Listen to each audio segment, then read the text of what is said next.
BLO অ্যাপে নতুন অপশানের কথা হয়তো আপনারা শুনেছেন অথবা দেখেছেন। হ্যাঁ, এই অপশানটা আমি গতকালকেই দেখেছিলাম। আর ওই নিয়ে একটু চর্চা করছিলাম যে ব্যাপারটা যে আদৌ কী।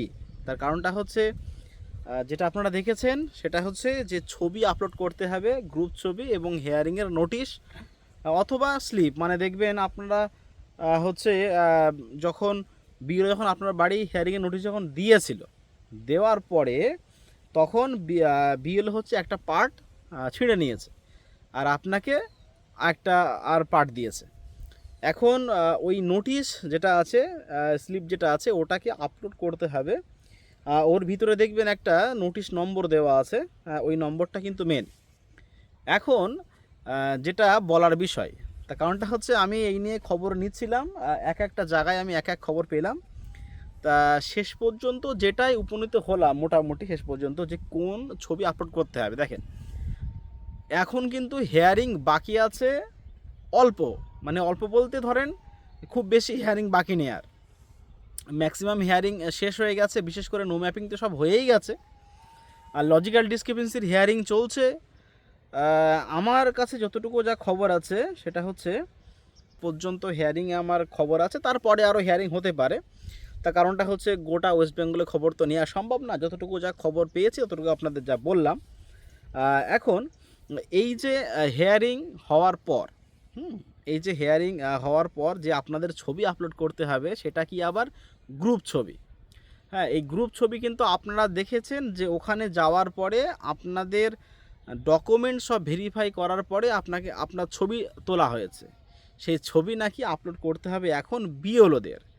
হ্যাঁ, তা এই সমস্ত ছবি, আমার প্রথম কথা হচ্ছে যে এই সমস্ত ছবি বিএলওরা পাবে কী করে? ছবিগুলো কিন্তু সবকটা এইআরওর কাছে আছে, কারণ এইআরওর কাছে সমস্ত ছবিগুলো আছে। আবার তার উপরে সবথেকে সমস্যা হচ্ছে এই জায়গাটায়, যদি এইআরওর কাছে সেপারেট কোনো ছবি থেকে থাকে সেটা তো আলাদা ব্যাপার, তাতে কোনো সমস্যা কিছু নেই। যদি এইআরওর কাছে সেপারেট ছবি না থেকে থাকে, তখন ব্যাপারটা কী? কারণ সেপারেট থাকাটা আবশ্যিক। তার কারণটা হচ্ছে আপনারা দেখবেন এই যারা ইআরও আছেন ওরা ফাইল করে আলাদা আলাদা করে রেখে দেবেন এত বুথে এতগুলো ছবি। আর সেই সমস্ত ছবি থেকে আবার বাছাই করে পার্টিকুলার এক একটা ভোটারের জন্য সেই ছবিগুলো আবার আপলোড করা বিএলও অ্যাপের ভিতরে, সেটা কিন্তু অনেকটাই কষ্টের কাজ, অনেকটাই কঠিন কাজ। হ্যাঁ, সেটা আপনারা ভালো করে বুঝতে পারছেন, আমাদের আর বলা কোনো প্রয়োজন কিছু নেই। এখন ছবিগুলো নাই এইআরের কাছে পেলো, নাই ওইগুলো সব কটা আপলোড করা হলো, কিন্তু এই যে অপশান যেটা আছে, আপনারা দেখবেন যে হেয়ারিংয়ের সময় কিন্তু বিএলওরা ওখানে ছিল। যদি অপশানটা আগে দিত তাহলে কিন্তু কোনো সমস্যা ছিল না, যখন আগে যদি দিয়ে দিত অপশানটা, তাহলে কিন্তু ওখানে যারা বিএলও আছেন সঙ্গে সঙ্গে কিন্তু একটা করে ছবি আপলোড করে নিত। এখন যতটুকু আবার শুনতে পাচ্ছি, সত্যি কি মিথ্যে সেটা পরের কথা, যে হয়তো ওটা লগ ইনটা তুলেও নিতে পারে, ওটা হয়তো এইআরের ভিতরে দিতে পারে, কিন্তু এটা যতটুকু যেটা আমার মনে হলো, ছবিটা আপলোড করা এটা কিন্তু খুব ভালো একটা সিকিউরিটি, যতটুকু যা আমার যা মনে হয়, কিন্তু এটাকে আগে দিলে ভালো হতো।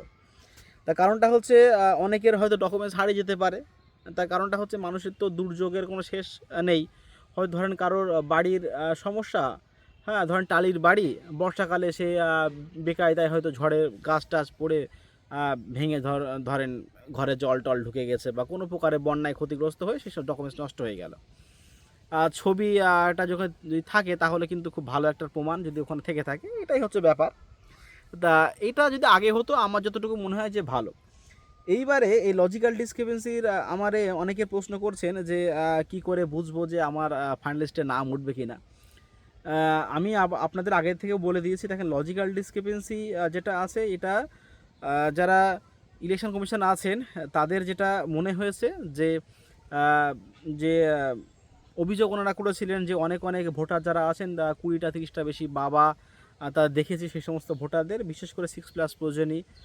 তার সঙ্গে নামের মিসম্যাচের জন্য আপনারা দেখেছেন ভালো করে যে বসু পরিবার আরও অন্যান্য পরিবার কেউ তো ছাড়া পায়নি, সবারই হয়েছে। আজকে সকালে আমার এক স্টুডেন্ট আমারে ফোন করেছিলেন, মানে প্রাক্তন স্টুডেন্ট। ফোন করার পরে সে স্টুডেন্ট আমার বলছে, দাদা এরকম এই ব্যাপার, আমার নোটিশ এসছে, আমি সবারটা ফর্ম ফিল আপ করে দিয়েছি, আমার লজিক্যাল ডিসক্রিপেন্সির জন্য এসছে, হ্যাঁ কারোর আসেনি। তা আমি বলছি কেমন হেয়ারিং হয়েছে এই বুথে? তাও যথেষ্টই ভালো হেয়ারিং হচ্ছে, আমার এর সঙ্গে অনেকগুলো হেয়ারিং এসছে। তা আমি ওটাই বললাম যে হেয়ারিংয়ের কিন্তু পার্টিকুলার কিন্তু কোনো শেষ নেই, প্রচুর ভোটার হেয়ারিং এসছে।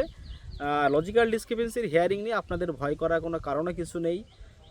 ডকুমেন্টস যেটা আপনারা ভালো করে জানেন যে লজিক্যাল ডিসক্রিপেন্সির হেয়ারিং আধার কার্ড প্যান কার্ড 2002-এর লিস্টে হয়ে আছে, যেহেতু প্রয়োজনীয় আছে।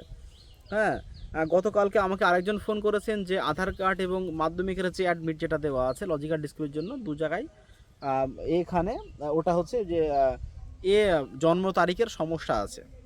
তো জন্ম তারিখ যেটা হচ্ছে মাধ্যমিকের অ্যাডমিট যেটা আছে ওটাকে কিন্তু জন্ম তারিখ ঠিকঠাক করা খুবই সমস্যা। আধার কার্ড কিন্তু কোনো সমস্যা কিছু নেই, আধার কার্ড আপডেট করা কোনো ব্যাপার না। তো আমি তখন বললাম এক কাজ করো, ওটাকে মাধ্যমিকের অ্যাডমিটটা শো করার জন্য, কারণ যে সমস্ত ডকুমেন্টস মাধ্যমিকের অ্যাডমিট বার্থ সার্টিফিকেট এই সমস্তগুলো ঠিক করা কিন্তু খুবই কঠিন কাজ। হ্যাঁ, এই সমস্তগুলোর সঙ্গে ডেট অফ বার্থ মেলানো সব থেকে ভালো হয়। আর যদি তাদের সমস্ত ডকুমেন্টসের সঙ্গে একটা ডকুমেন্টসের যে সমস্যা সেটা আলাদা ব্যাপার। তা দেখেন, নামের যদি বানান ভুল হয়ে থাকে বা ডেট অফ বার্থ যদি ভুল হয়ে থাকে, দেখেন ডেট অফ বার্থের কথা আমি বাদ দিলাম, নামের ভুলের জন্যই মেনলি এসছে ওই লজিক্যাল ডিসক্রিপেন্সি। ওটা চিন্তা করা বা ঘাবড়ানোর কোনো প্রয়োজন কিছু নেই। আপনার যা আছে আপনি সারেন্ডার করবেন যে আমার এই আছে, আমার নামের এই ভুল আছে, এই কিছু আছে বলে আমার সাবমিট করবেন, এটাই হচ্ছে ব্যাপার। আর রিসিভ কপি কিন্তু আপনার নিতে কিন্তু কোনো সময় ভুলবেন না, যেটা আমার সব থেকে জোর দিয়ে বলার বিষয়। রিসিভ কপি অবশ্যই নিতে হবে, কারণ রিসিভ কপি নিয়ে অনেক সমস্যা, নট ভেরিফাইড আপনারা দেখছেন বিভিন্ন জায়গায় বিভিন্নভাবে নানান জায়গায় মানে এই সমস্ত কিছু আসছে অনেক কিছু। তা তা এই সমস্ত নিয়ে ঘাবড়া কিছু নেই। দেখেন সমস্যা তো হবেই, কারণ এত কোটি কোটি ভোটারের যখন লজিক্যাল ডিসক্রিপেন্সির জন্য হিয়ারিং যদি আসছে, কিছু সাধারণ ভোটার যারা আছেন হয়রানি তো হচ্ছে, এটা তো দেখে বোঝা যাচ্ছে। মানে লজিক্যাল ডিসক্রিপেন্সি বহু গুণ এসছে, যারা কিন্তু সবাই হচ্ছে 2002 সালে কোনো না কোনোভাবে প্রয়োজনীয় সেলফ হোক বা এ হোক জড়িত আছে। হ্যাঁ, তা এটাই হচ্ছে বলার বিষয়, যে ওই নিয়ে চিন্তা করার কোনো কারণ কিছু নেই। ফাইনাল লিস্ট আপনারা যতটুকু আমি বলেছিলাম যে হয়তো ডেট এক্সটেন্ড করতে পারে, এখনও পুরোপুরি কিন্তু আপডেট পাওয়া যায়নি। এটা হয়তো হতেও পারে যে লিস্ট মানে ডেট এক্সটেন্ড করতে পারে।